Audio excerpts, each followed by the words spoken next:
The western provinces of Canada are at a pivotal moment, with a burgeoning movement for separation from the rest of the country reaching an unprecedented scale.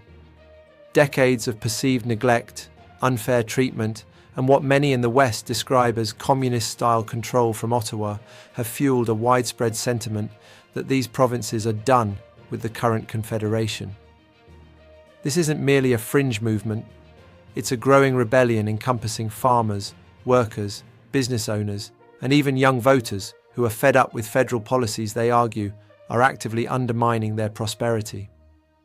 For the first time since Quebec's near separation in 1995, Canada faces a genuine threat of a provincial exit, and this time the sentiment is spreading like wildfire across Alberta, Saskatchewan, and British Columbia, with even Manitoba expressing alignment. Alberta leading the charge with Bill 54. Alberta, a long-standing advocate for greater autonomy, is at the forefront of this seismic shift. Premier Danielle Smith has solidified the province's intentions with the recent passing of Bill 54, a legislative maneuver that formally lays the groundwork for a binding independence referendum by 2026. This legislation streamlines the process, requiring a mere 177,000 signatures, just 10% of voters, to trigger a non-binding vote on independence. The Alberta Prosperity Project, an advocacy group, is already actively collecting signatures, boasting 66,000 members and aiming for a referendum as early as 2025. The frustration in Alberta stems from significant economic setbacks attributed to federal policies. The province estimates a staggering $500 billion in lost investment due to measures like Bill C-69, widely known as the No More Pipelines Act, and tanker bans that have severely constrained Alberta's crucial energy sector. While Alberta's oil sands production is increasing, projected to reach a record 3.5 million barrels per day this year, federal emissions caps and stricter methane regulations continue to be a source of contention.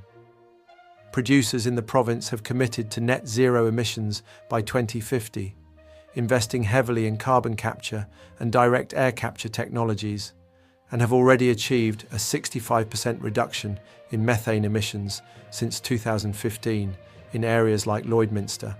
Despite these efforts, many Albertans feel their province is unfairly targeted and not given the freedom to develop its resources for economic benefit. Alberta's demands are clear: port access, control over their own resources, a fair equalisation deal, and a cessation of federal interference in their economy. Premier Smith has already invoked the Sovereignty Within a United Canada Act twice, signalling real legal action and a determined stance against Ottawa's perceived overreach. Saskatchewan's quiet discontent and growing support. While Premier Scott Moe of Saskatchewan maintains a more cautious public posture, the sentiment for greater autonomy and even separation is demonstrably strong within the province. Recent polling data from Polara Strategic Insights as of June 26, 2025, indicates that 20% of Saskatchewan residents would vote to separate if an independence referendum were held today. Furthermore, an Angus Reid Institute poll suggests that 34% of people in Saskatchewan would vote to leave Confederation, with a significant 42% of young people in the province expressing a desire to separate. A group called Unified Grassroots has launched a petition for a sovereignty referendum, which has garnered over 4,000 signatures. While not exclusively advocating for full separation, their initiative aims to empower the provincial government to negotiate new terms for Saskatchewan's relationship within or outside Canada. Saskatchewan, like Alberta, has historically been a contributor to equalisation payments, but currently receives no equalisation payments, along with Alberta and British Columbia. In contrast, Quebec is projected to receive the largest equalisation payment in 2024-2025, accounting for $13,316 billion of the total $25.3 billion in payments, and is expected to receive $13.6 billion in 2025-2026. This disparity in federal transfers fuels a deep sense of injustice in the western provinces. British Columbia's shifting sands. Even British Columbia, traditionally less vocal about separation, is seeing a significant rise in separatist sentiment. A year ago, only 20% of British Columbians supported leaving Canada. That number has now jumped to over 30%. This isn't a fringe movement, but a growing rebellion that includes urban dwellers and coastal communities, with many questioning the benefits of continued confederation.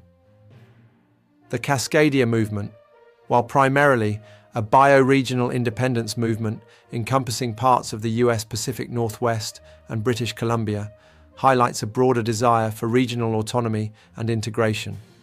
While not directly focused on Canada-wide separation, it underscores a growing willingness in BC to explore alternative political and economic configurations. The vision of a Western economic corridor. Beyond outright separation, a compelling vision is emerging for a robust Western economic corridor connecting British Columbia's Pacific ports directly through to Hudson Bay's Port of Churchill. This ambitious project aims to bypass current bottlenecks and provide direct Arctic access and routes to Europe for Western Canadian goods. Manitoba's Premier Wab Kinew has expressed full support for oil and gas exports through Churchill, recognizing it as a common-sense solution for energy diversification. While not all Saskatchewan oil would flow west through this new line, the province stands to gain significantly from higher oil prices, open rail lines for agricultural exports, and expanded access to US markets. The proposed corridor is not limited to oil and gas. It envisions national-scale grid integration, pooling nuclear power from Saskatchewan, hydroelectric power from Manitoba, and Alberta's oil into a cohesive, functional energy system, bypassing what many see as federal bureaucratic hurdles. The Western provinces argue that continued federal policies have created a $500 billion investment graveyard in resource development. Critics of the Impact Assessment Act, Bill C-69, dubbed the No More Pipelines Bill, contend that it's designed to stifle resource projects despite Western provinces' commitments to environmental stewardship and innovation in areas like methane reduction. The call for Western separation is more than just political rhetoric. It's a deep-seated frustration rooted in economic realities and a demand for fair treatment and respect within the Canadian Federation.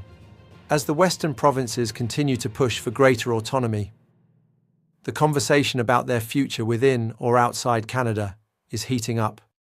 For Canadian Network, this is Your Name, Reporter's Name, reporting on the unfolding story of Western Canada's bold new announcement.